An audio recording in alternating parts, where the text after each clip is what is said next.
आपका पति भी बोली बदल रहा है, बातें बदल रहा है और रिश्तों को बदलने का प्रयास कर रहा है। समझ में नहीं आ रहा, जिसने हाथ थामा पूर्ण विश्वास के साथ, रिलेशन को पूरी जिंदगी नहीं 7 जन्म निभाने का वचन दिया, वो अब मुकरता हुआ नजर आ रहा है। उसकी जुबान बदल रही है, आक्रोश नजर आ रहा है, क्रोध नजर आ रहा है। मैं तुमसे प्रेम नहीं करता, मैं तुमको पसंद नहीं करता, मेरे पास फालतू का वक्त नहीं है तुम्हारे पास बैठने के लिए और तुम्हारी बातें सुनने के लिए। ऐसा कहने वाला पति भला उम्र के किस दौर में तुम्हारा साथ छोड़ दे, कब तुमको धोखा दे दे, जरा सी भी गारंटी नहीं। भला इस संबंध के भरोसे कैसे जीवन बिताओगी अपना, और इस टॉक्सिक माहौल में कैसे ससुराल में अपना जीवन तुम जियोगी। जिस घर में तुम सुबह से रात तक एक पैर पर खड़ी रहती हो, सारे काम करती हो, सबके लिए व्यंजन बनाती हो, सबके कपड़े धोती हो, और न जाने इस घर के कोने कोने को साफ रखने के लिए अपनी सारी थकावट भूल जाती हो, उस घर में तुम्हारे पति को 1 मिनट नहीं कि वो तुम्हारा भी चेहरा देखकर अंदाजा लगाए कि तुम थकी हुई हो। क्या तुम्हें मेरी जरूरत है या तुम्हें किसी और चीज की जरूरत है? तो अर्थात जब पार्टनर को तुम्हारे चेहरे का नूर ही समझ में ना आए, तुम्हारी काबिलियत ना दिखे, तुम्हारी दक्षता ना दिखे, और इस रिलेशनशिप की वैल्यू अगर अब वो नहीं लगा रहा है, तब क्या करोगी? 2 ऑप्शन है, पति छोड़ दो, ससुराल छोड़ दो और अपने घर चली जाओ, है ना? नहीं, पति ससुराल किसी कीमत पर नहीं छोड़ना है, इसी पति को झुकाना है कदमों में। परिस्थिति बदलो, वो इंसान खुद ही बदल जाएगा। यही इंसान इतना अच्छा था, इतना दक्ष था कि तुम्हारे पिता ने इसको पसंद करके तुमसे इसका विवाह करवाया। और जब सब कुछ कितना सुंदर था, कितना सुंदर तुम लोगों का विवाह हुआ और ये रिश्ता इतने मान से सम्मान से चल रहा था आगे, फिर किसकी नजर लग गई? कभी कभी नजर लग जाती है।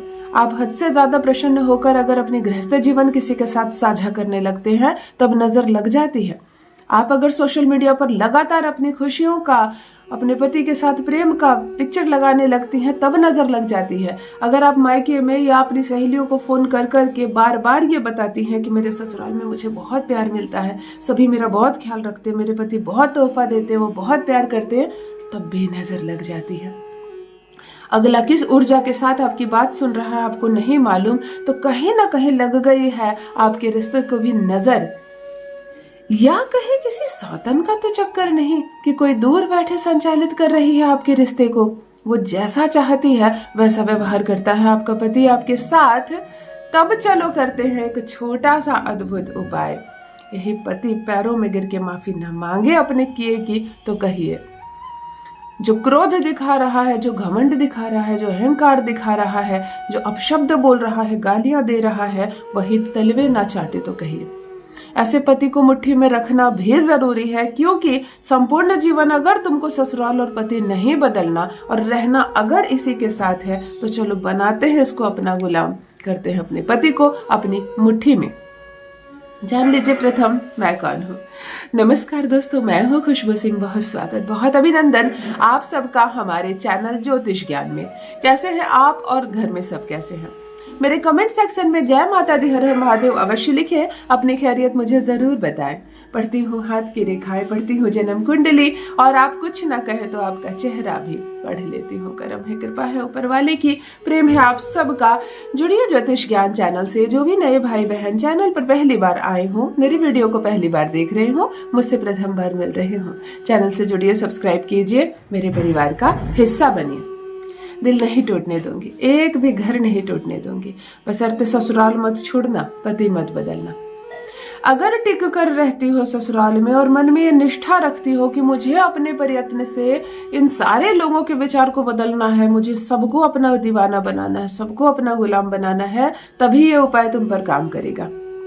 अगर मन डोल रहा है, मैं दूसरी शादी करूंगी, ऐसा लड़का मुझे मिल गया, मुझे इसके साथ नहीं रहना, और फिर भी उपाय कर रही हो, तो हालात नहीं बदलेंगे। अपने तरफ से ईमानदारी रखो, अगले को बेईमान होने दो। पैरों में गिरकर माफी मांगेगा, परिस्थितियां बदल जाएंगी। ये रिलेशनशिप बहुत शुद्ध, बहुत पवित्र, या कहो सबसे ज्यादा मजबूत होता है संसार में। हमारे सनातन में विवाह का अपना ही एक महत्व है। विवाह नहीं तोड़ना है, किसी कीमत पर नहीं। विवाह तोड़ने वाली कोई बात हमारे शास्त्र में है ही नहीं। ये तलाक होने लगे, कानूनी प्रक्रिया होने लगी, वो अलग बात है, परंतु हमारे शास्त्र में विवाह को सर्वोच्च स्थान दिया गया है। और एक बार विवाह हो गया तो वही पति हमारे लिए सम्मानित व्यक्ति है। अब अगर वो रिश्ते को तोड़ रहा है, खंडित कर रहा है, अपमानित कर रहा है, तुम्हारा मान नहीं रख रहा है, तब हमें अपने प्रयास से इस परिस्थिति को बदलना है, इस इंसान को बदलना है। चलिए, आज आपके साथ जो साझा करने जा रही हूँ, महज एक चीज आपको अपने पास रखना है। वही इंसान तुम्हारी बोली बोलेगा जो बात नहीं करता है, दिन रात तुमसे बात करने को तड़पेगा। दूसरी परिस्थिति, अगर आपका विवाह नहीं हुआ है, आप दोनों का संबंध बहुत लंबे समय से चल रहा है और अब चाहती हो कि ये रिश्ता विवाह में बदल जाए, मेरा प्रेमी मुझसे विवाह कर ले और मैं सम्मान से उसके घर बहू बनकर चली जाऊं। विवाह की बात तुमने छेड़ी, वो मुकर गया, अब नहीं आता वो तुम्हारे पास, अब नहीं बात करता वो तुमसे, ब्लॉक कर रहा है ताकि बार बार तुम फोन कॉल ना करो। तो अगर प्रेमी इग्नोर करना शुरू कर दिया है तुम्हें, तब भी तुम उसके नाम से इस प्रयास को करो, इस उपाय को करो और चमत्कार देखो। वो मुट्ठी में रहेगा तुम्हारी, हर बात मानेगा तुम्हारी। जिस तारीख को विवाह करने के लिए कहोगे उस तारीख को विवाह करेगा। इतना बड़ा चमत्कार होगा। चलो सीधे उपाय पर आती हूँ, सीधे रेमेडी पर आती हूँ। आप इस उपाय को 2 दिन कर सकते हैं, या तो सोमवार को या तो शुक्रवार को। पक्ष होगा शुक्ल पक्ष। किसी भी माह के शुक्ल पक्ष के सोमवार या शुक्रवार को आप करें एक छोटा सा प्रयोग। किसी स्वर्ण चांदी के आभूषण के दुकान में जाएं और एक छोटा सा चांदी का चौकोर टुकड़ा उसको बनवाएं, मांगे और उससे वही उसको ही कहें अपने पार्टनर का नाम, राजेश हो, मुकेश हो, सनी हो, विकी हो, जो नाम हो आप उसको सिर्फ बिना सरनेम के कहें कि इस चांदी के पत्थर पर लिख दो उसका नाम। वो लिख देते हैं। उनके पास एक सुई होती है, जिससे मैंने भी कई बर्तनों पर नाम लिखवाया है, चांदी के बर्तन पर बच्चों के नाम, है ना। आप अपने पार्टनर का नाम इस चांदी के चौकोर के टुकड़े पर लिखवा लो, बस उससे ये ले लो, जो कीमत है उसको देकर ये उससे आप ले लो, घर आ जाओ, इसको गंगा जल से और शुद्ध जल से धो देना और इस पर इत्र लगा देना। हाथ पर इसको चौकोर को बंद करो, आंखें बंद करो, एक स्थान पर बैठो, अनुभूति करो पार्टनर की, देखने का प्रयास करो उसका चेहरा।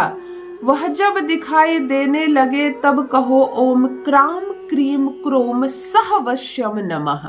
ओम क्राम क्रीम क्रोम सहवश्यम नमः 81 टाइम्स, 81 बार। 8 अंक शनि का और 1 अंक सूर्य का, ये 2 ग्रहों को हम लोग एक साथ मिलाते हैं। 81 बार आप इस मंत्र का जप करेंगे और ये कामना करेंगे कि मेरी मुट्ठी में जैसे ये चौकोर है वैसे ही मेरी मुट्ठी में जीवन भर यह इंसान रहे, कभी मुझसे बाहर जाने की हिम्मत ना करे, ना कोशिश करे। ऐसा कहकर इसको अब आज से ये आपके पास रहेगा। आप अपने पर्स में रख सकती हो, अपने दुपट्टे में बांध सकती हो, इस पर एक होल करवा कर इसको अपने गले में पहन सकती हो, इसको कमर में पहन सकती हो, इसको घड़ी की तरह हाथ में पहन सकती हो, अपनी साड़ी के आंचल में बांध सकती हो। ये मैक्सिमम टाइम आपके करीब होना चाहिए, फिर देखो कैसे आपकी चंगुल से निकल नहीं पाएगा। करके देखें, अपना अनुभव मेरे साथ भी अवश्य साझा करें। बहुत बहुत धन्यवाद।